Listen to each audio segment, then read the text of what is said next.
My fellow CARICOM citizens, I am honored to extend warm greetings from Jamaica as I assume the chairmanship of CARICOM. I wish to commend my sister, the Honorable Mia Mottley, Prime Minister of Barbados, for her dynamic leadership and unwavering commitment as outgoing chair. Her passion for our region's advancement has set a strong foundation, and I look forward to building upon our contributions in close collaboration with my fellow heads of government, the CARICOM Secretariat, and our regional partners. Hey everyone, welcome back to the channel, and today we've got some big news in the Caribbean politics that's shaking things up. Jamaica's Prime Minister Dr. Andrew Holness has officially been appointed CARICOM Chairman starting July 1st, 2025, succeeding Barbados' Mia Mottley. That's right, the leadership baton just passed hands again, and it's a move loaded with regional significance. So why does this matter right now? Well, CARICOM is the Caribbean community that 15-nation regional body focused on economic integration, climate action, security, digital innovation, and so much more. It's received with excitement because Holness has already stacked out some bold themes like people, partnerships, prosperity, with a heavy emphasis on security, resilience, and digital growth. He's not just paying lip service either. Holness has flagged cracking down on crime, tackling transnational gangs, and addressing the Haitian crisis head-on, plus plans to host a security technology expo during the upcoming CARICOM Heads Meeting in Montego Bay from July 6th to 8th. He's also doubling down on digital transformation, and that is AI, cybersecurity, smart governance. And in fact, in a message last week, he described digital adoption as essential to economic empowerment and public safety. There are real on the ground plans behind these words, and I want you guys to stick around because next up, I will dive deeper into this, into his midterm vision for crime, economy, food security, climate, and yes, how this includes a political twist for Jamaica's ruling party versus the PNP. So, guys, I want you to sit down, relax, and let us jump in and unpack everything here. Fellow CARICOM citizens, I am honored to extend warm greetings from Jamaica as I assume the chairmanship of CARICOM. I wish to commend my sister, the Honorable Mia Mottley, Prime Minister of Barbados, for her dynamic leadership and unwavering commitment as outgoing chair. Her passion for our region's advancement has set a strong foundation, and I look forward to building upon our contributions in close collaboration with my fellow heads of government, the CARICOM Secretariat, and our regional partners. Now, under the guiding theme, people, partnership, prosperity, promoting a secure and sustainable future, our chairmanship will focus on delivering a safer, more resilient, and economically empowered region. This vision will be driven by strategic partnerships that extend beyond our shores, strengthening ties with our friends in North America, Latin America, Africa, Europe, the Middle East, Asia, and the Pacific, as well as regional organizations, the private sector, and civil society. Safety and security are the bedrock of stability and growth. Over the next 6 months, CARICOM will intensify its efforts to dismantle criminal networks that threaten our communities and undermine the rule of law. We are declaring a war on criminal gangs and transnational organized crime with a clear message. Their illicit activities and acts of terror will not be tolerated. The escalating humanitarian and security crisis in Haiti starkly demonstrates the devastating ripple effects of unchecked criminality. In this context, the 49th regular meeting of the Conference of Heads of Government, which Jamaica will proudly host in Montego Bay from July 6th to 8th, will include a high-profile security expo focused on comprehensive, collaborative approaches to crime fighting, emphasizing intelligence sharing, border security, and strategic enforcement. Now, as the world grapples with increasingly complex challenges, from climate change and economic shocks to geopolitical instability, our region must build greater resilience. This means advancing the CARICOM single market and economy to secure self-reliance and protect our economies from global disruptions. We will accelerate efforts to achieve full free movement within the region, supporting trade, investment, and economic integration. At the same time, our Vision 25 by 2025 initiative will remain a priority as we work to ensure food and nutrition security by empowering our agricultural sectors to eat what we grow and grow what we eat. In a world increasingly defined by rapid technological change, CARICOM must embrace the transformative potential of digital technologies, including artificial intelligence, to drive economic growth, enhance public safety, and improve the quality of life of our people. As we advance the regional digital development strategy, we will prioritize digital literacy, cybersecurity, and innovative solutions that can streamline governance, improve healthcare, and expand educational opportunities.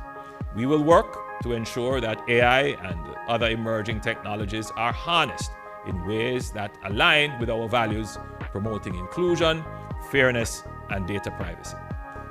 This is not just about keeping pace with global trends, but more so about empowering our people to compete and thrive in the digital age. As I address you, we have entered the Atlantic hurricane season, the unpredictability and intensity of which has significantly increased over time due to climate change. As small island developing states on the front line of climate change, CARICOM must remain a vocal advocate for climate justice.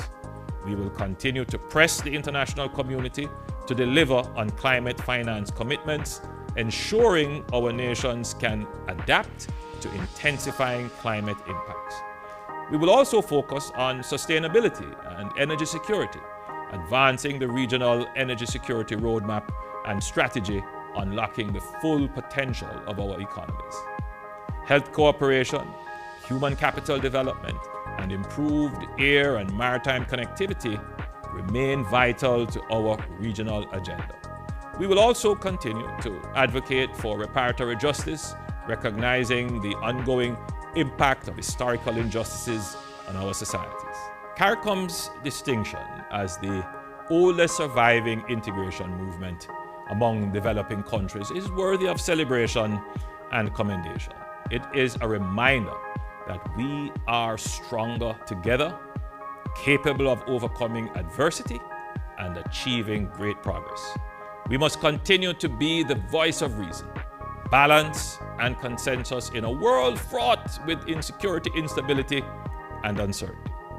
As we embark on this new chapter, let us remain united, resilient, and forward-looking, drawing inspiration from our shared achievements as we shape a brighter, more secure, and prosperous future for all. United in purpose, determined in action, this is the CARICOM way. Thank you, and may God bless our community. So good people, I hope you're doing great, and let me take this opportunity to welcome you back to the channel, and I'll explore Holness's midterm game plan, and he was talking about fighting crime and strengthening security. So what does this mean? Holness has signaled a war on organized crime targeting gangs and transnational networks.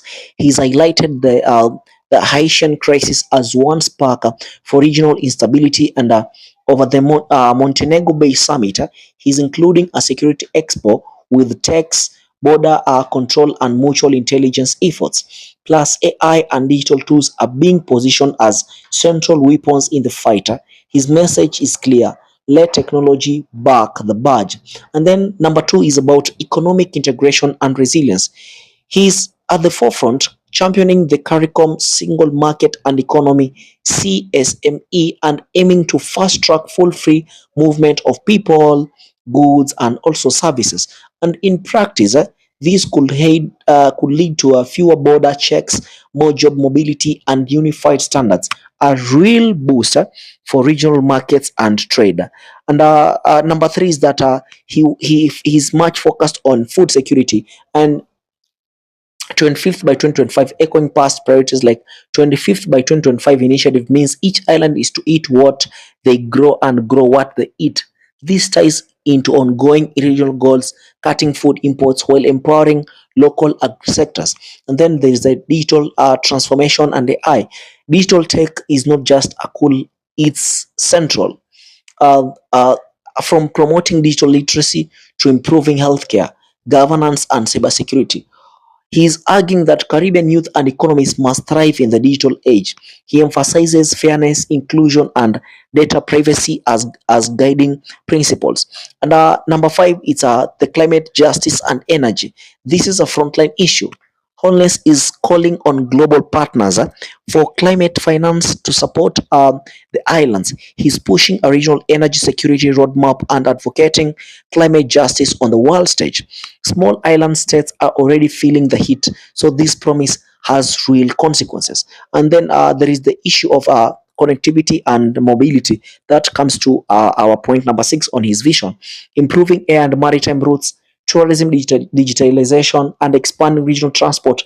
They're not just logistics buzzwords. These are projects signal that the grand behind integration.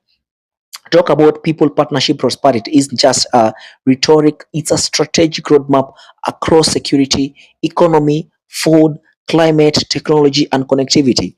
And in my next section, I'll dig into how these policies affect citizens in the daily life and the political ripple effects, especially in Jamaica's upcoming general elections. So, guys, I want us now to bring this full circle. What does this mean from Kingston to Bridgetown, and to Port-au-Prince? The people for safety.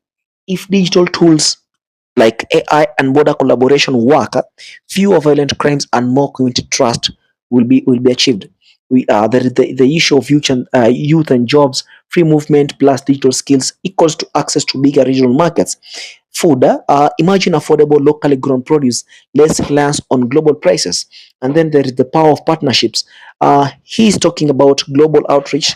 There is the North America, Europe, Africa, Asia, Pacific, Middle East. He's tapping civil society, NGOs, the private sector. That global push can channel investment and climate funds into real infrastructure projects and tech networks, bridging islands with data and dollars. So, the prosperity through integration, a full operational CSME plus digital growth could mean more tourism linked jobs, strengthened regional small business, better healthcare access. And hosting the Montego Bay Summit adds diplomatic capital and serious economic spin offs for Jamaica. And what does this mean politically at home back in Jamaica? This role reinforces Holness' image as a leader on crime and economic fronts, playing well ahead of a general election. This video even suggests it's a political blow to the opposition, PNP, showcasing Jamaica's progress and falling crime, growing tourism, stable infrastructure, disciplined finances. And, with that being said, CARICOM work is only 6 months long. If agenda stall or summit deliverables flop, critics can pivot fast. But for now, Holness gets the spotlight and he's using it to the show. Jamaica is moving, and so is the region. I think this is one of the smartest moves that uh, has happened towards the general elections on JLP sides, considering that Andrew Holness is their leader and the flag bearer. So, what are we to expect next? How the July 6th to 8th CARICOM Security Expo plays out on the ground? Expect live updates like early steps on AI for security, digital transformation. There is the election season in Jamaica. Will Holness play his CARICOM role as a campaign asset? And as I come to the end of this video, I like to say that this is not just a political rebrand or a talking point. It's strategic, and Holness is positioning the Caribbean for regional unity, future-proofing economies, and resilience. If all goes according to plan, it could be transformative politically, economically, and socially. And for me, I'll be watching closely, and so should you. Drop your thoughts in the comments below. And I have a question for you. Will this reshape the Caribbean? Tell me what you think. Boost Jamaica's global standing, or is it a political posturing? Let us talk about it. And remember, hit the like, subscribe, and ring that bell. We've got more deep dives headed for you in the way. Thanks for watching, and I hope to see you in the next video. Peace out.